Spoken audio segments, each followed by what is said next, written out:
earlier, you know, Hill went off on us. He backflipped in front of my face, gave me the peace sign. So it was only right that I gave him the peace sign right back to him.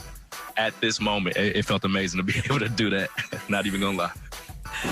Oh, I'm so happy for him. Skip, did you have a problem with Winfield getting a taunting penalty here? Shannon, I loved it, and in this instance, I completely condone it. Usually I'd say, no way. I'd be the first one to say, what are you thinking? And by the way, we talked about they got 3 penalties. I'd forgotten about that when they had 4 for 39, but that's 15 right there. That's the 4th and the last one. Obviously, the game had been decided. Yes, it's over at that point. And as I kept telling you last week, I felt like the entire Bucs season turned around with that backflip, if we could see that again, because this backflip came on the 17-0 touchdown 10 weeks ago on this very same field. And he had gone off, as you know, for 203 yards receiving in the first quarter. Impossibly great. And last night, they got even with him. They held him to 0 receiving yards in the first quarter last night. He got a few here and there later in the game. Nothing that mattered. Empty calorie yards, Skip. You know I don't count those.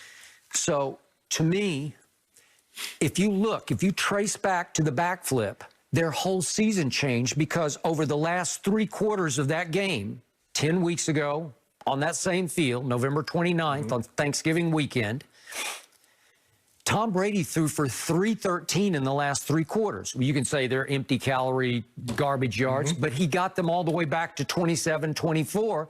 And if the defense had gotten him the ball back, I believe he would have won that game because he was on fire in the 4th quarter with a 75-yard touchdown drive and a 73-yard touchdown drive. The defense fell back slowly but surely into cover 2, and they started saying, nope, we're not going to come after him anymore. We're just going to play the pass. And as you pointed out, late in the 2nd quarter, Shaq Barrett finally got loose, and he blindsided Mahomes into a fumble that kind of saved the game at that point because they looked like they were about to go in for 24-0 at that point, remember? And yet, to me, Tampa figured out Kansas City over the last 3 quarters. Oh, we can do this to get that. We can do this on offense, we can do this on defense, and we can play with these guys. So whatever good vibes they had off 27-24 loss began to reverberate through the back half of the season, or the last part of the season, because remember, they had the latest bye week in the whole NFL, week 13. And this is a brand new team in the middle of a pandemic. Great things happened in that bye week. I believe that Tom Brady sat down with Bruce Arians and said, hey, coach, you got to lay off me publicly. It's just not fair to me. And it doesn't help us because you're undercutting my leadership ability, because when you blast me publicly, the team's saying, well, I don't know, is he the GOAT or is he washed up, right? And so Arians became good cop from that point forward. And then from that moment on, from the backflip on, they played nothing but great football because they won out. They won all the rest of their games. Skip, for me, I didn't have a problem with it either, and you know it's coming. You know it's coming. So whatever if you play somebody in the regular season and you play them again in the playoffs, if you beat them in the regular season, whatever you said in your press conference, whatever you've done, Skip, remember last year when Tennessee beat Baltimore? What did the guy get up there and do? The Mark Ingram thing. Big trust, the guy that's coming to the stage, D. Henry, King Henry.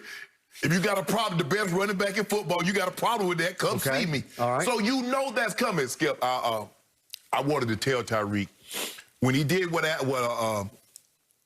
did on the sideline, says, come help these people, that was in 1996. That was against the Patriots. We lost in the divisional round to Jacksonville. You should have let him know that. That was the very year. It was too late, Skip. He had already done it. So when did your phone call come? That happened in the regular season. At what point? Probably like week 7, week 8 in New England. Somewhere mid-season at New England. Kind of like that. Okay, and you said on your phone call what? I said, we need, the Patriots need Mr. President, can you see in the National Guard? Because the Patriots need as much help as they can get, because we're killing them. And you know, it took off like wildfire. Skip, that's what happened. Okay, and so Tyreek borrowed your... he borrowed, but I don't know if he really... Obviously, he didn't know that it didn't end up so well for us. But next year we went up, so maybe next year they go back and repeat. But Skip, I agree with you. I don't have a problem with it. You knew it was coming.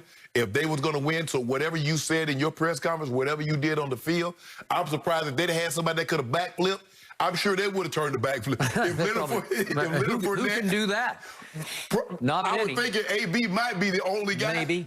But I'm afraid that, at this juncture, he might not be able to do it. But that's just how it goes, Skip. That's how it goes. Hey, now you see everybody doing Steph Curry shimmy when they hit a three, or they do it. So that's a part of the territory, comes with the territory. I don't have a problem with it.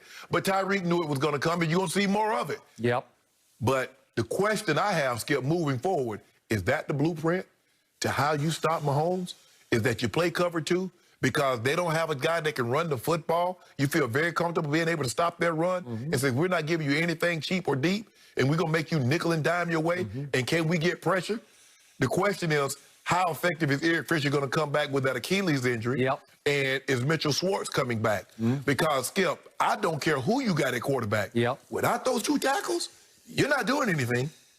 It's funny, though. Early on, I thought Clyde Edwards-Helaire was gashing him. He wound up 9 for 64. But that was in the second half. Yep. They didn't do anything. All the first half rushing came through Mahomes through the scramble. Yep. He wound up with Mahomes had 33 yards on scramble. Yeah. Not fatal kind of yards. But Skip, every time he tried to throw a pass, he had almost 500 yards on scramble yards before he threw a pass or he was sacked. Let that sink in. 500 during the... Yeah, so he was running around. Yeah. They was counting up the yards as he's running around. 500. He covered 500 yards. 500 yards, okay. yeah, before he threw the ball or was sacked. Okay. That's normally what they do they keep stats like that, Skip, on when guys are kick returns, the punt return, he's zigzagging. Not the quarterback throwing a pass. That just lets you know he was running for his life. Yep. But you, Skip, you knew that was coming. Yep. I was just like, you know what? Somebody gonna hit Tyreek with the peace sign. I don't know when it is, but it's coming. Yep.